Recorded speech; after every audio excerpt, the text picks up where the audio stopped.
விநாயகர் சதுர்த்தி வரப்போது. இந்த வருஷம் எங்கள் வீட்டில் வச்சு கும்பிட்றதுக்காக இந்த களிமண்ணால் செய்யப்பட்ட விநாயகர் வாங்கியிருக்கோம். இவரை பார்த்தீங்கன்னா எந்தவித கெமிக்கல்ஸும் பெயிண்ட்டும் கலக்கல. இந்த மாதிரி விநாயகர் நம்ம எதுக்கு வச்சு கும்பிடுறோம் தெரியுமா? அந்த காலத்துலேருந்து முன்னோர்கள் இதுதான் வச்சு கும்பிட்டுட்ருக்காங்க. ஏன்னா இந்த வரப்போகிற மாதம் ஆவணி புரட்டாசி இதில் எல்லாமே பார்த்தீங்கன்னா மழை அதிகமாக பெய்யும். இதனால ஆற்றில் இருக்கிற மண்ணெல்லாம் வந்து கரைஞ்சு போயிடும்.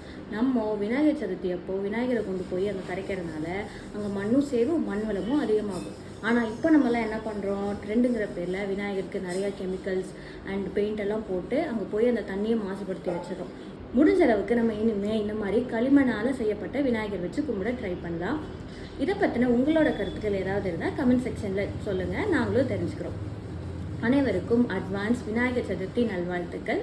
நம்ம வீடியோவை மறக்காமல் லைக் பண்ணிவிட்டு சப்ஸ்கிரைப் பண்ணிக்கோங்க. டாடா பாய்.